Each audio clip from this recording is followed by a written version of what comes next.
to him. We'll see if maybe that sets them a little farther behind on the side of the ROCCAT. In the lane, this is maybe 10 to 15 seconds earlier than you would normally expect. Exhaust, net, here we go. The tongue is on, and he's going to actually have to flash away, but he's rooted up, and Joko coming on in. Vander gets the eat on, and it looks like we're in for first blood.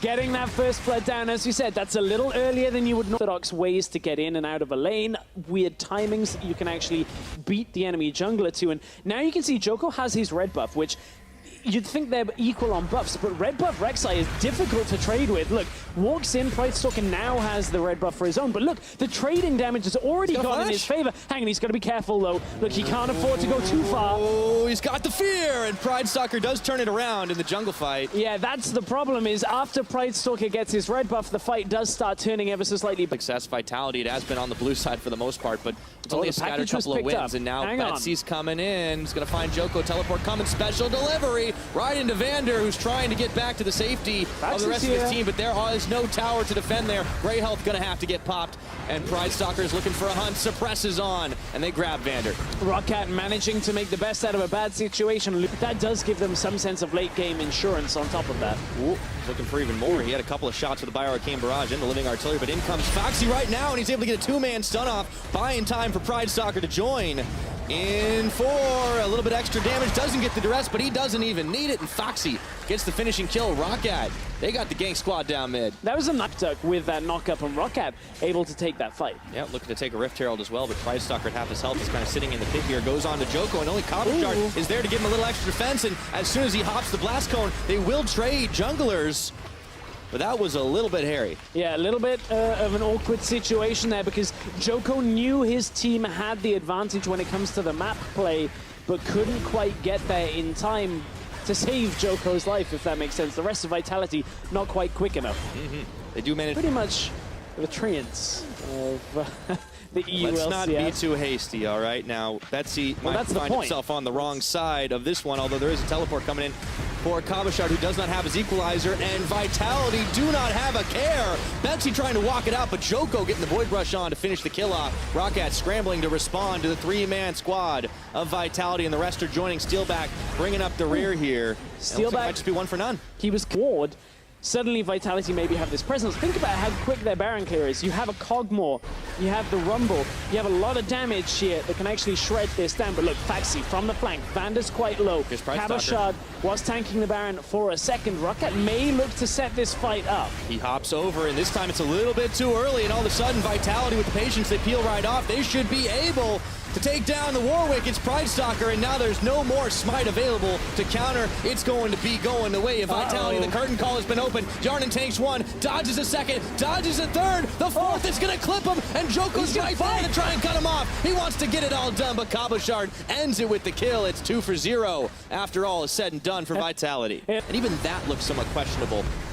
That's a lot of improvement to show. And here we go, the curtain call comes in, and Jarnan's popped down by one. Another shot hits what did. He's trying to dodge, duck, and dive, and it looks like Cabochard's just going to be able to charbroil him. And the one time Foxy is pushing out in the bottom lane, and get first blood, and then never look back. Swap to the top side, get another tower, look for more objectives, and now they're looking for the fight because they know they have the advantage. They've cut ROCCAT in half. There we go again, one more time. Foxy is going to get his ultimate on, and Vitality might have bitten off a little more than they could chew, but they turn for Pridestalker here. Should be able to take him out. Nuke Duck firing down the shots. 1, 2, 3, 4. In comes the curtain call, and now ROCCAT are forced to scatter away. What did Betsy trying to dodge out the shots? And Betsy's going to have to flash at the end of it all. It is a 1 for none to start things off, but let's see what else they can do for round number 2. Nuke Duck dodging and diving and Bio-Arcane barraging, and he's going to be able to pick up a spree kill onto Foxy. Joko with a two-man knock-up on Burrow, and just like that, they nearly wipe ROCCAT off the map. That was a good turnaround in that team fight from Vitality. Nuke Duck clearly knowing the damage output here in these later game fights with the Cogmore. 3-1-4, easy as pie, and Vitality are looking to finish this one off with only Betsy left to try and defend. Pridestalker coming back in the last second, but Cabochard is getting the burn on, and now Pridestalker's not going to last too long. Down he goes, Betsy on the fountain, and that was a style kill. 35 minutes under that average for Vitality, and they are going to take one kill, one win up in this series. Looking alive, boys. GG. Has a form of CC. Yeah. And that means that if anybody on Vitality isn't respecting their positioning, they could get caught out, but it was ROCCAT. I've said this before. I said this when pridestalker came up a little before. Is this it? Cocoon, it's landed. She's going to be able to get it, throw it down, and he gets the block on, but the taunt does not land, and they juggle the aggro well. Flashing forward, it's first blood for Foxy. There you go. It's come 8 minutes into the game. That's how long it took. Oh, Betsy. Looking for revenge at. Oh, he flashes, and he isn't able to get the stun off onto anybody. Nuke Duck equalizing the kill count. Yeah, Betsy was roaming up top to try and help, got caught. Joko is looking to really ruin pridestalker's day as he goes skittering forward right into the axe. One level advantage, throws down another one, reckless swing, and that is going to be the end of it. pridestalker, why did he go back in? He's got to repel up. What goes up must come down. Gravity reasserts itself, and Joko gets another one. What Corky was waiting for later into the game, you can see how well Nuke did. Most of his kills came later. Joko unleashed the power right into Vander's belly. He goes. That was a tense moment. But yeah, Joko gets out with his life this time around, and there's a teleport coming. I don't think it's going to finish in time before Joko gets his back away. It's not for Joko, it's the top lane that they're looking for. Remember, Vander just used his ultimate. There we go. Steelback has no tower behind them now. Foxy can close in. They're in for a big surprise, and Steelback Tempered Fate is on top at hand, and the Tahm Kench is stopped short right now. As Foxy goes forward, looking for a little bit more. The Tahm Kench already burning his flash and actually doesn't have to pop the gray health. Want this fight. They want to try and solidify it, but is it just a bait for a fight? Widit has his ultimate available. Up in for the 50-50 smite right now. They get the Tempered Fate down onto Vander, and they root up the Olaf, who Rocks, and Vander is going to be caught between all 5 members as they turn right back onto the Rift Herald. Able to pick up the Rift Herald very quickly up. Even though he threw some serious damage down with the rockets and the Foss bombs. Oh, they've actually got him stunned up, but the rest of Vitality is coming to the rescue.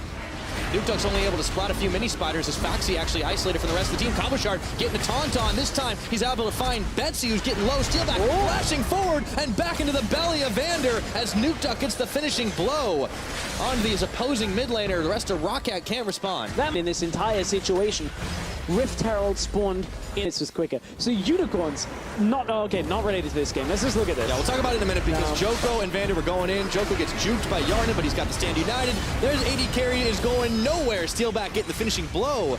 Now it did being chased down, but they can't finish him off. Vitality just stack. And now they're gonna wait. pridestalker. Not wanting to go in. Oh, the taunt flash right in onto pridestalker, and they just delete him without a smite. That is going to be an easy peasy Baron. Yeah, easy taunt flash. It looks like everything's starting to align. The stars aligning for Vitality. This is what they've needed for so long. They were looking for Foxy, but while he was all distracting the rest of them, it's Nuke Duck finishing a kill off onto a did with that burst damage. They didn't get the Baron start they wanted, but they were able to get one more member out and trying to bait Foxy and Betsy into the rest of this fight. But they have been peeled off the Baron, and Yarnan's coming back. Close in the gold game right now. ROCCAT are looking to try and contest here. pridestalker waiting in the wings. He does have flash this time. And up the rappel. He's going to steal the bangs in, and there we go. Smite Stalker indeed. Now, is he going to be able to get out alive? I don't think so, but that is #worth. And he goes back up and comes back down, and Cabochard finishes him off. It is a 1-for-none on the back of the fight. It's only talking a lot. Yeah, you got a point there. All right.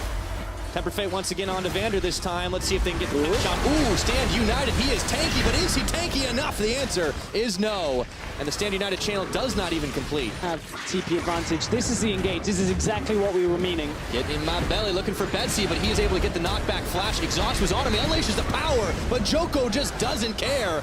They slay him down, and they're going to get stopped up for just a second as they look for more. pridestalker taking the axe. Cabochard going around the side to try and cut them off, but ROCCAT know their options. They know where they can and can't be, but without Betsy, it's going to be hard to defend this Baron if they even get that far. The flash. pridestalker isolated from the rest of the team. There goes his flash once again. They're trying for Cabochard on the other side, but it doesn't matter because he's able to rejoin up with the rest of the team, and as a unit, Vitality are wrecking through this ROCCAT lineup. And perhaps one of the best setups for them composition-wise, utilizing this Tahm Kench. Foxy, not in the right place. Man, he needed to get out of the pit a lot earlier than that. So Cabochard and the rest of Vitality skin him for a pair of boots, and it's time to turn on to the Baron at 30 minutes. Easy setup for Vitality on that one. They use the Tahm Kench because they're already building towards it. It's another Infernal Drake that is live, and ROCCAT still don't have their full lineup, but they do have low health Vitality. Ooh, I thought they had the burst, but how about that for turnaround? Nuke Duck with a 5th kill. And if there was any doubt in the minds of anybody, that Vitality were going to be able to dish the return fire this series. It looks like that's going that way. And even though Pridestalker tried to come in for the smite, not going to happen. Vander does get rooted up for just a second, but he's able to spit Joko back out as Cabo Shard comes around the side, forcing the retreat from ROCCAT, and there is nothing these guys can do with Steelback finding the finishing blow. No real options for Betsy to output that damage. You can see Nuketug has the Infinity Edge alongside that rapid fire cannon after that more Malmortius. Now Vitality want to go again. The action doesn't stop. Joko's bringing Cabo to the party, and Nuketug is already going to blow up Betsy, looking for the top. Don't even matter about those towers because they're going deep sea diving all the way into ROCCAT's base once again. Abyssal Voyage coming out for Vander, and Nuketug finishing off what did. It's only Pridestalker and Foxy left to try and defend this one, and Foxy's not even in the base. We talked about late game. It's earlier than is usual for Vitality. They're picking up a win. 34 minutes, they're going to be able to close this one out. A last-minute defense mounted by ROCCAT, but it will be too little. It will be too late. They just fire it down, and these bees are buzzing. V for victory!